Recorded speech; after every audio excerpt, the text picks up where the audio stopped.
Hi guys, my name is Rana. I have type 1 diabetes and welcome back to my channel. Now, if you guys follow me on Instagram, you may not know that I have recently moved to Australia.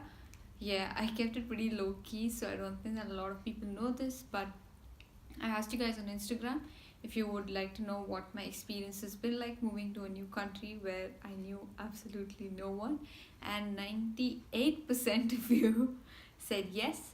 So, here's this video talking about it.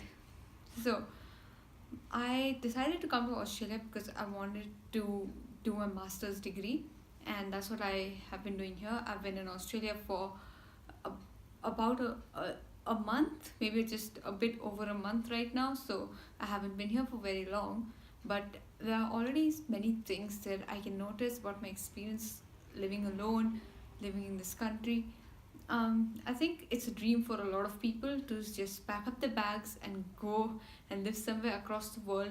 And I think that's something that's on everyone's bucket list.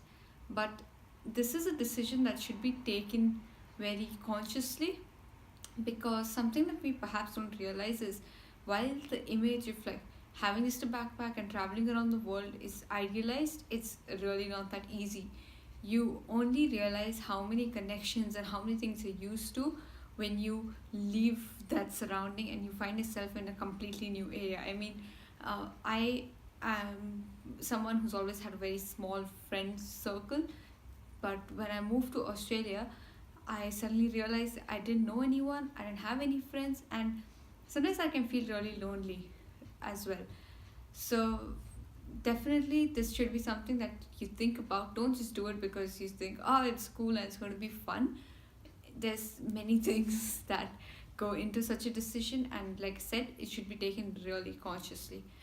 The second thing that happens when you move to a new country is that you have a huge cultural shock. Now, even if you're like me and maybe you don't really have like a strong cultural connection with any one nation, and you watch shows, you travel globally, so you are exposed to different cultures, living in it is completely different. Small things such as where to sit in a cab, how to shop at a grocery store, I mean, these things are just so different. Even those applications that people use to communicate with each other, what smileys they use mean versus what you use me. I mean, I don't use smileys, but the interpretation across nations is definitely very different. For example, I think in India, I don't know how many people really use Facebook that much. I think most of us use WhatsApp or Instagram, but over here everyone uses Facebook and Facebook Messenger, and I have never used this application so much in my entire life.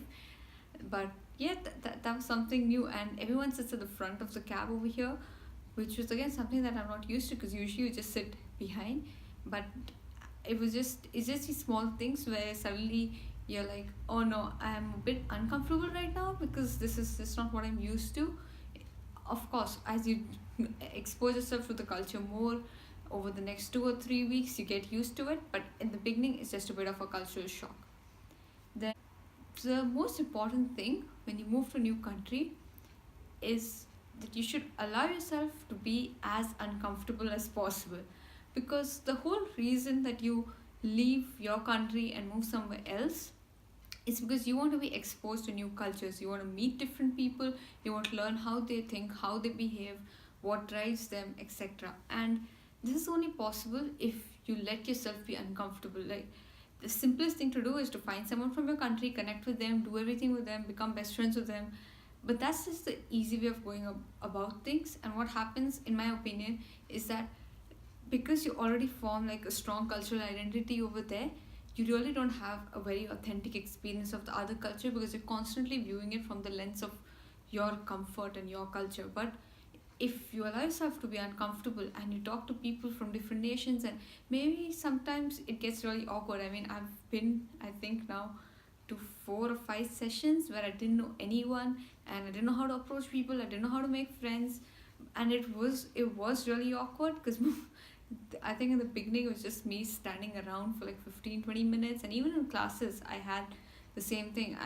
I'm a bit shy, so I am not someone who usually just goes up and talks to people, and that's okay. Sometimes it can be difficult to make friends, but because I let myself be uncomfortable, I think now I am more comfortable when I go to places where I don't know anyone. I'm more comfortable interacting with people from different cultures, accepting their opinion, debating their opinion, thinking about how I could view things from their cultural perspective and understand their narrative, their story, and where they're coming from. And I think that that's the most important thing you can learn when you move abroad is really how to view the world from someone else's perspective. I mean, we are living in a globalized world, and I think that there will be a time when national boundaries perhaps get blurred, and in such places, like in such an environment, the most essential thing that a person can do is understand someone else's cultural context and where they're coming from. And the way to learn that is to be uncomfortable all the time at the beginning. Yeah. The last thing I would talk about is when I moved to Australia, I actually got an apartment by myself. I'm living alone for the first time, and it can be really scary. So, I mean, of course, you don't have to do that. A lot of people live with roommates or housemates or things like that because they want to have friends when they start their journey, and that's absolutely fine. For me, I'm just not a roommate or housemate type of person. I need a lot of my own space. I want to live alone, but it can be really terrifying because for example, in the first 3 weeks after my mom had me settle down, and after she left, the next 3 weeks after that, I had insanely bad blood sugars. Like, my blood sugar was so high, and part of it was because I really abused my freedom a lot. I would go to the grocery store and buy a ton of chocolate and eat all of it in one day. But it was also really scary because, I mean, if I was at home and my blood sugar is high and I'm confused, I know my mom's there and she's going to help me through it. She's going to talk me through it. When I have mood swings, she's going to help me. She's going to help me feel less afraid, because that's usually what you feel when your blood sugar goes up and down. You feel out of control and you feel afraid. But when you're alone and you don't know anyone in the country, it can be really scary because you have to deal with it by yourself.